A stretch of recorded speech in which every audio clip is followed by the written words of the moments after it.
नमस्कार। आज हम बात करेंगे भारत की विदेश नीति के एक ऐसे टर्निंग पॉइंट की जिसने पिछले कुछ सालों में बहुत कुछ बदल दिया है। यह है पड़ोसी पहले नीति। यह सिर्फ एक कैची फ्रेज नहीं है, बल्कि 2014 में लिया गया एक बहुत बड़ा स्ट्रेटेजिक शिफ्ट था। चलिए समझते हैं कि यह है क्या और इसकी जरूरत ही क्यों पड़ी।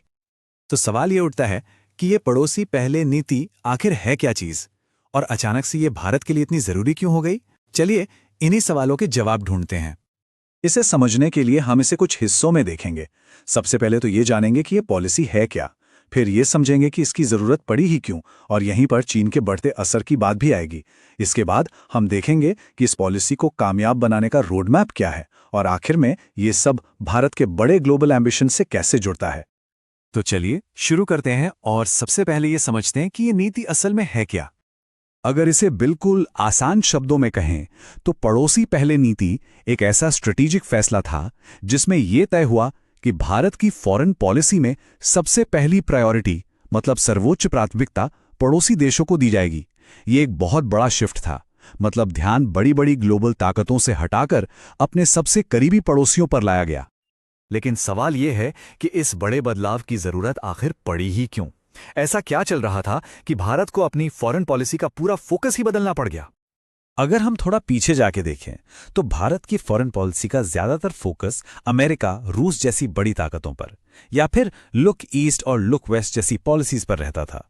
और इस चक्कर में हुआ ये कि हमारे अपने पड़ोसी देश कहीं ना कहीं नजरअंदाज हो गए।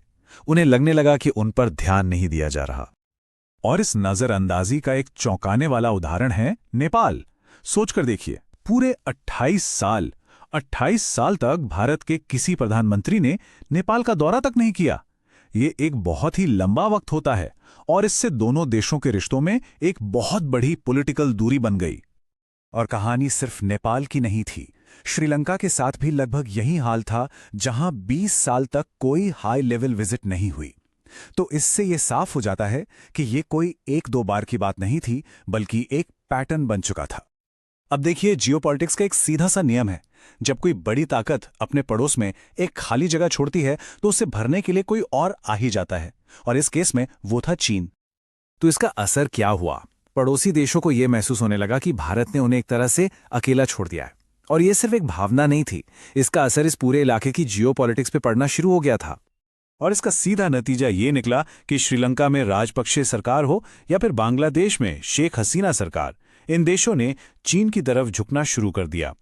चीन ने भी इस मौके को हाथ से जाने नहीं दिया और इन देशों में अपना इकोनॉमिक और स्ट्रेटेजिक इन्फ्लुएंस तेजी से बढ़ाया, जो भारत के लिए एक डायरेक्ट चैलेंज था। और यहीं पर भारत के पॉलिसी मेकर्स को एक बड़ी सच्चाई का एहसास हुआ। ये बात बिल्कुल साफ हो गई कि जब तक हमारा पड़ोस शांत नहीं है, हमारे साथ नहीं है, तब तक ग्लोबल पावर बनने का सपना पूरा नहीं हो सकता। सीधी सी बात है, दुनिया में किसी की आवाज तभी सुनी जाती है जब उसका अपना घर, अपना पड़ोस सही हो। तो ठीक है, प्रॉब्लम तो समझ आ गई थी। अब बारी थी एक कॉन्क्रीट सॉल्यूशन की, एक ऐसे रोड मैप की जो इस पड़ोसी पहले नीति को सिर्फ कागजों से निकालकर जमीन पर हकीकत बना सके। इसके लिए एक 4 पॉइंट का एक्शन प्लान बनाया गया। पहला, कनेक्टिविटी बढ़ाओ, मतलब सड़क, रेल और दूसरे तरीकों से अपने पड़ोसियों से मजबूती से जुड़ो। दूसरा, जितने भी पुराने लटके हुए मुद्दे हैं, चाहे वो जमीन के हों या पानी के, उन्हें फटाफट सुलझाओ। तीसरा, काम तेजी से करो। प्रोजेक्ट्स के वादे करके भूलना नहीं है, बल्कि उन्हें टाइम पे पूरा करके भरोसा जीतना है। और चौथा, जो कि बहुत जरूरी है, खुद एक ग्लोबल पावर बनो, क्योंकि जितना मजबूत भारत होगा, पड़ोसियों के लिए उतना ही अच्छा ऑप्शन बनेगा। और ये सिर्फ कहने की बातें नहीं थी, इस पर काम भी हुआ। इसका सबसे बड़ा उदाहरण है 2015-16 में बांग्लादेश के साथ दशकों से चला आ रहा लैंड बाउंड्री विवाद, जिसे सुलझाया गया। इस एक कदम ने यह साफ मैसेज दिया कि भारत अब अपने पड़ोसियों के साथ मुद्दों को बराबरी पर आकर हल करने के लिए बिल्कुल सीरियस है। चलिए अब आते हैं इसके सबसे अहम पहलू पर, भारत का ग्लोबल एम्बिशन। आखिर ये जो पड़ोस की बात हो रही है, वो भारत के दुनिया में एक बड़ी ताकत बनने के सपने से कैसे जुड़ी हुई है। देखिए, ये सारी बातें आपस में जुड़ी हुई हैं। एक स्टेबल पड़ोस, एक मजबूत पड़ोस ग्लोबल स्टेज पर जाने के लिए एक लॉन्च पैड की तरह है, और दूसरी तरफ भारत का ग्लोबल पावर बनना इस पड़ोसी पहले पॉलिसी की कामयाबी के लिए भी जरूरी है। क्यों? क्योंकि भारत जितना पावरफुल होगा वो अपने पड़ोसियों को चीन के मुकाबले एक ज्यादा भरोसेमंद और बेहतर विकल्प दे पाएगा। तो ये एक तरह का साइकिल है जहां मजबूत पड़ोस आपको ग्लोबल पावर बनाता है और ग्लोबल पावर बनने से आपका पड़ोस और मजबूत होता है। तो आखिर में सवाल यही बचता है, क्या भारत के ग्लोबल पावर बनने का रास्ता वाकई उसके पड़ोस से होकर जाता है?